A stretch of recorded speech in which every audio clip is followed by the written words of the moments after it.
la escuela, los colegios son lugares antaños seguros, ¿no es cierto? Teníamos la casa y a los niños los llevábamos a la escuela y no podíamos imaginarnos que ahí pasasen cosas tan extrañas y obviamente desbordadas como las que últimamente estamos viendo que se suceden allí.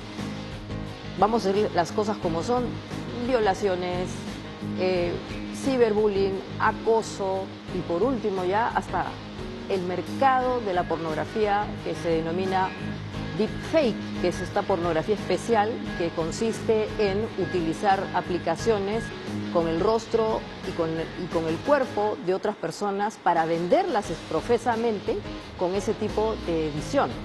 Y hay que decir las cosas obviamente abiertamente. Cuando uno entra, por ejemplo, a ese tipo de cuestiones, deepfake, necesita tarjetas de crédito para poder pagar y obviamente que le paguen. ¿Qué está pasando en las escuelas? Que nuestros hijos tienen acceso a ese tipo de tecnología o ese tipo de conductas.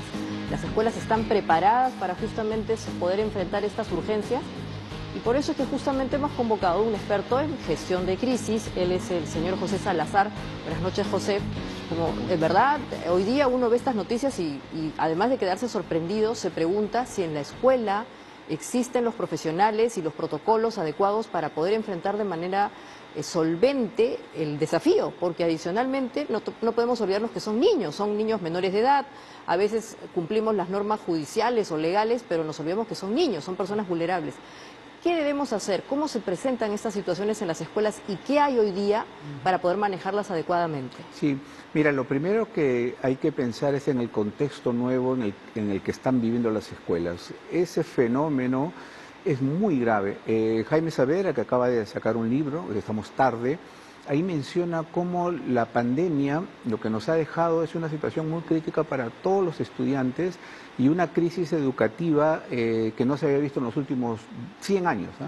Imagínate, 100 años. Y ahí que está, los problemas que tú estás mencionando, temas de discriminación, además de acoso sexual, acoso psicológico, acoso físico, el bullying, que siempre ha sido un problema.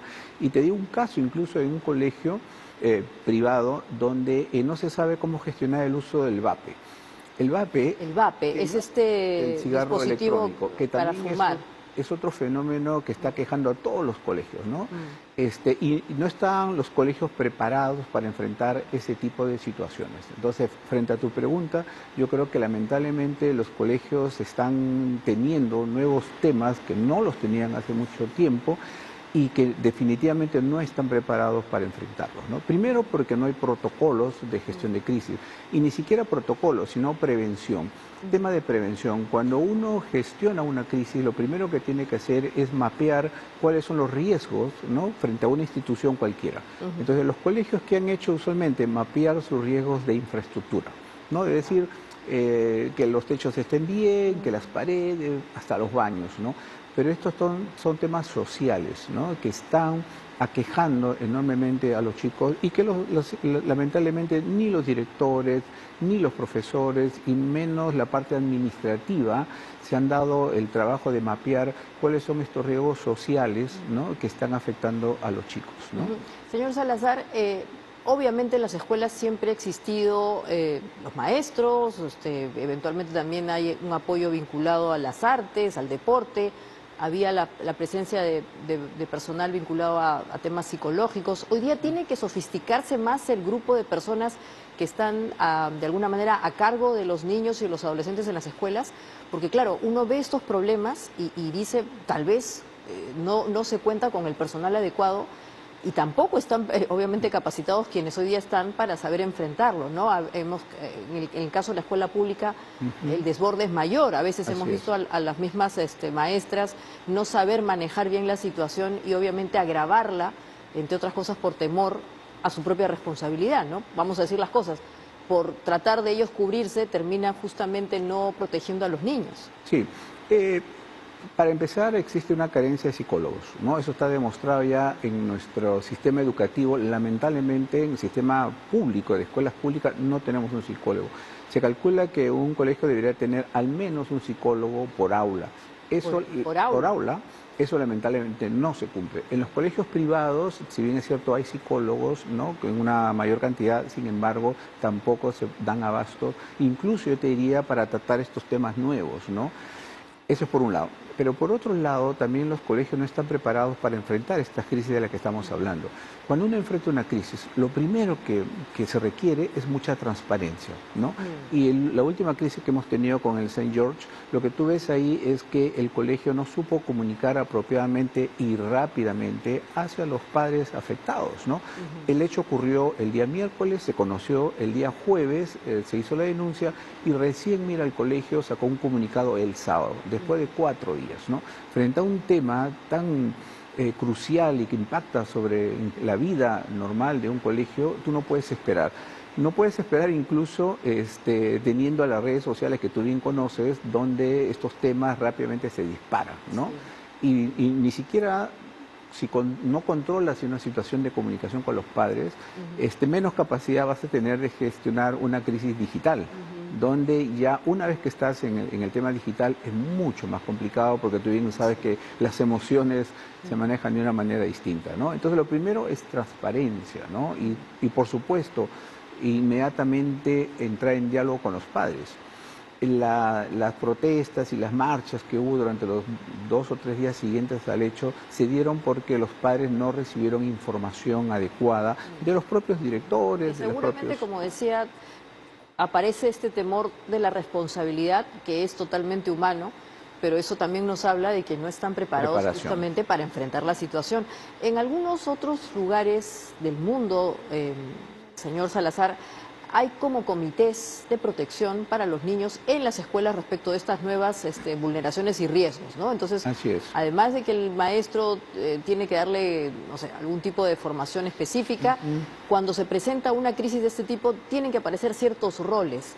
Así es. Deberíamos establecer ya de una vez estos comités de protección contra el ciberbullying, vamos a decir, contra el acoso, contra la pornografía digital, en fin, porque lamentablemente son los problemas que ahora se están dando en las escuelas increíblemente. Sí, mira, de hecho el Ministerio de Educación tiene un presupuesto para manejar este tipo de situaciones. La tragedia es que no se gasta ese presupuesto en prevención, sobre todo en un tema tan sencillo digamos, por el conocimiento que hay sobre él, como es el bullying, que es es la práctica negativa más común en los colegios, ¿no? Para no hablar de los actuales que estamos hablando. El Estado no gasta, ¿no?, en ejecutar programas de prevención solamente sobre el bullying. Entonces, el bullying crece. El año pasado nomás se reportaron más de 7.000 casos. Imagínate, 7.000 casos, ¿no?, de bullying, ya sea acoso sexual, acoso físico o acoso psicológico, por un lado. Por otro lado, no todos los casos tampoco se denuncian, ¿no? Entonces, ¿por qué? Porque hay un poco de temor, falta de alguna manera promover el conocimiento de estas prácticas, evitarlas, por supuesto, y que haya un manejo interno de situaciones tan complicadas. Entonces, lo que falta es una preparación para enfrentar un fenómeno tan grave como es el acoso escolar en todas sus formas. Es más, hay profesores que han sido acusados, ¿no?, de acoso sexual y sin embargo todavía permanecen. Casi 400 profesores han sido acusados. ¿Tú te imaginas en un colegio que nuestros hijos estén conviviendo con este tipo de profesores? Entonces lo que se requiere realmente es una política mucho más agresiva de control y de prevención de este tipo de acosos. Y por ejemplo, para los que nos están viendo ahora, los maestros o padres de familia que estén involucrados con estas situaciones, ojalá que no mucho, pero se presentan, ¿qué debería tener un protocolo? Un protocolo de emergencias, digamos, más sofisticadas que simplemente las típicas, que un accidente haciendo deporte o que un atragantamiento, cosas de... La verdad que antes eran los problemas en las escuelas, pero ahora, ¿quién se iba a imaginar que íbamos a tener, hay que decir las cosas por son, tráfico de pornografía de la más sofisticada, utilizando medios digitales? ¿Cómo debería ser ese protocolo? ¿O qué algunas sugerencias tendríamos que tener? Vamos a aplicar las estrategias de manejo de crisis que se pueden aplicar para cualquier empresa. Lo primero, lo que te dije, es un mapeo de riesgos, ¿no? Es decir, mapear absolutamente todo, no solamente los riesgos de operación en un colegio, sino lo que hoy día conocemos como los riesgos reputacionales. Mala actuación del director, mala actuación de un profesor, incluso mala actuación de los estudiantes mismos, como ha ocurrido en el caso, ¿no? Eso es lo primero. Lo segundo es que tú tienes que tener protocolos de comunicación y de mitigación del riesgo para cada uno de estos riesgos identificados. Tienes que darte el trabajo de hacer protocolos, ¿no? ¿Y qué es un protocolo? Es la forma como el colegio inmediatamente sale a atacar un problema.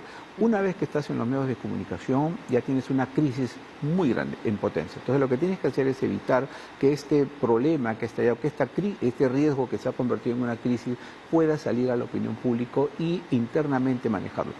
¿Cómo se hace eso? Con comunicación. No hay otra forma, ¿no? Y cuando hablamos de comunicación, ¿qué queremos decir? Inmediatamente entrar en contacto con las personas afectadas, sean los alumnos, los padres de los alumnos, eventualmente los profesores, ¿no? Hay que conversar con ella, abrirle las puertas. Otro caso grave que tuvimos es el del colegio Saco Oliveros. Ya. ¿Te acuerdas? Una niña que también estuvo sufriendo de un bullying, intentó o se arrojó finalmente de la terraza del colegio, y el colegio, ¿qué hizo? Guardar silencio. Entonces, en una crisis tú no puedes guardar silencio. Ese es el peor error que comete cualquier institución. Y con mucha mayor razón, un colegio que está gestionando la educación de los niños debería tener estos protocolos, pero a la mano, ¿no? Claro, y probablemente también evitar esta situación media policíaca a la que estamos acostumbrados, lamentablemente, ¿no? O sea, como aparecen obviamente eventualmente situaciones delictivas, la responsabilidad es algo que empieza a asustar a los propios maestros, a los padres, a los niños. Entonces al final podríamos agravar la situación. Y obviamente, ¿no? Hay que tratar de manejar las cosas con pinzas. ¿Qué tipo de conductas tendrían que tener, por ejemplo, las autoridades de la escuela, ¿no? El director, el promotor, en fin, quien sea, y obviamente también los maestros directamente involucrados. En este caso, por ejemplo, lamentablemente del colegio San George, quienes salieron a hablar no eran exactamente quienes estaban en contacto con los niños, y fue una cosa como muy, como ha mencionado usted, muy difusa, ¿no? Entonces también la sensación es, ¿estos niños con quién paraban? Sí. Si no hubiera sido porque alguien de casualidad entró a ver en la sala de cómputo qué había en la última sesión, nadie se enteraba. Sí. Te mencioné el tema de la transparencia. El otro elemento importante en una gestión de crisis es la responsabilidad. Ya, es decir, cuando hay un hecho o una crisis que se ha producido dentro de sus instalaciones, esa institución, sea un colegio, sea una empresa pública, privada, lo que sea, tiene que asumir algún grado de responsabilidad porque ha ocurrido dentro de sus instalaciones. Lo que más molestó a los profesores en este caso es que el colegio mintió en su primer comunicado, que dijo de que esto había sido un factor externo, ¿no? Que los chicos habían usado el internet fuera del colegio, y de pronto se descubrió que no. De hecho, la chica descubre esa imagen en la PC del colegio, ¿no?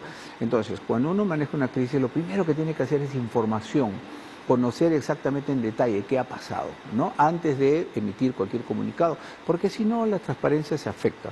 La transparencia se afecta y finalmente la confianza se pierde en esa institución. Entonces tú no puedes salir a declarar algo sobre lo cual no tienes la certeza que ha ocurrido, ¿no? Después, claro, corrigieron ya en su segundo comunicado, pero le estaban echando la responsabilidad a, incluso si tú lees el comunicado en la parte final de él, un poco llamaba la atención a los padres, ¿no? Los padres tienen que controlar mejor a sus hijos, que tienen que ver mejor la educación. Claro, que es verdad. Ahí viene este problema del gran bonetón, ¿no? La responsabilidad no es mía, es tuya, y así queda toda la situación en el aire y la indefensión. ¿Ayudaría mucho, señor Salazar, empezar a crear estos espacios que podríamos llamar escuela de padres, escuela de convivencia, escuela de maestros, de convivencia, vinculadas, como digo, a estas amenazas nuevas, ¿no es cierto? Porque hace 20 años, 30 años no había esta situación tan particular, y hay que decir las cosas como son. También hay un tema generacional, o sea, los padres a veces no saben cómo entender fenómenos nuevos en la digitalización, y entonces se quedan un poco absortos y obviamente no hacen nada, impávidos. ¿Ayudaría a eso? Sin lugar a dudas. Siendo bastante empáticos con este tema, también hay que considerar que los niños que hicieron esto, bueno, son adolescentes, no estamos hablando de adolescentes. Peor aún, son niños. Exacto, hay que saber, tiene que haber un trato particular. ¿no? Entonces, en el fondo de todo esto, sin lugar a dudas, también hay un tema de valores, ¿no? ¿Cómo estamos? No es fácil, por supuesto, criar a nuestros hijos. Yo tengo una hija de 15 años que está con todo el tema del internet y del acceso, y todos los padres en este momento tenemos una responsabilidad muy, muy, muy grande, ¿no? Obviamente el colegio también tiene que aprender a gestionar estos temas, pero también los padres, ¿no? Estamos aprendiendo en el camino, porque el fenómeno del internet y el fenómeno de las redes sociales es algo moderno. Pero en el colegio se necesitan, sin lugar a dudas, comités, ¿no? No le vamos a pedir que tenga un comité de crisis, que es lo que debería tener cualquier institución. ¿Y por qué no podrían tener un comité de crisis? Porque Tal vez sí conviene. Posiblemente sería bueno, ¿no? Pero no conozco, en verdad, en ningún caso de un colegio que pueda decir yo tengo un comité de crisis. Y no estamos hablando de un comité grande, ¿no? Es simplemente un comité en el cual estuviera, por supuesto, la máxima autoridad de un colegio, que es el director, ¿no? Los profesores, alguien de la administración. ¿Por qué no? Pero si no podemos tener un comité de crisis, por lo menos algún grupo interno que pueda estar monitoreando estos temas nuevos, porque son nuevos, ¿no? Que yo creo que es una herencia, lamentablemente, de la pandemia y todo este proceso de separación que hubo de los chicos con el colegio, ¿no? Dejaron de hacer amistades, dejaron muchos vínculos, ¿no? Entonces regresar al colegio, sin lugar a dudas, los ha afectado enormemente, ¿no? Pues. Pero claro, hay que gestionarlo esto desde el lado psicológico, por supuesto, pero también desde el lado académico, ¿no? Es una mezcla ahí bien importante que yo creo que los colegios todavía tienen una tarea pendiente para poder identificar los temas y gestionarlos adecuadamente.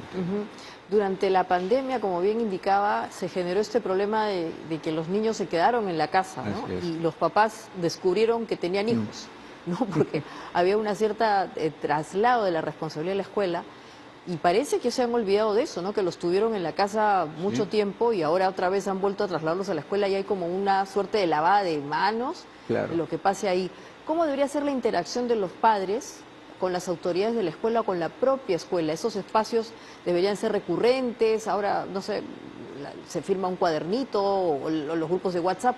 ¿Cómo debería ser para que ellos también se enteren de qué está pasando en su escuela, ¿no? Porque, como hemos dicho en estos casos, pareciese que no hay conocimiento concreto de lo que ofrece la escuela, más allá de lo que evidentemente en algún momento se dispuso o se contrató.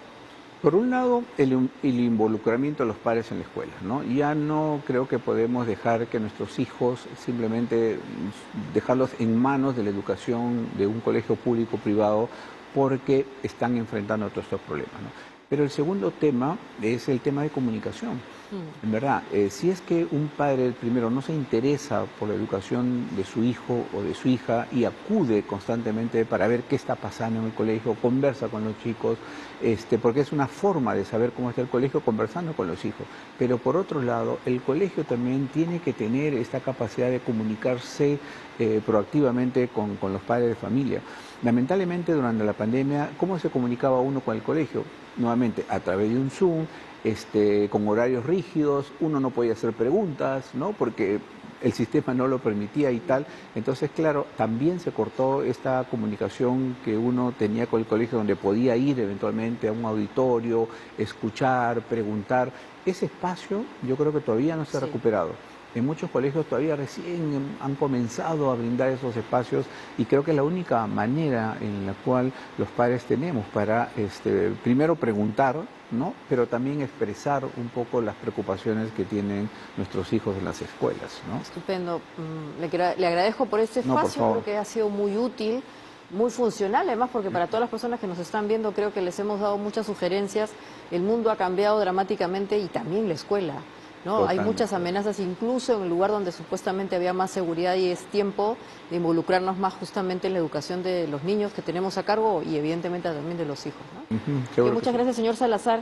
Y después de esta charla, obviamente, como digo, ha sido bastante enriquecedora. Estos son problemas que se van a seguir dando, lamentablemente, por cómo se ha complejizado el mundo y obviamente también la relación con la tecnología. Vamos a volver con un tema más interesante, más cultural, como siempre en las secciones que queremos compartir con ustedes los viernes. Vamos a hablar con Paul Martin. Él es un actor muy conocido, pero que además es director de teatro. Vamos a hablar de su última apuesta, que es musical, está dirigida para niños, justamente para niños. Se llama Joaquina y su mundo feliz. Vamos a ver eso después del bloque de comerciales, así que no se vayan, esto es Diálogo Abierto.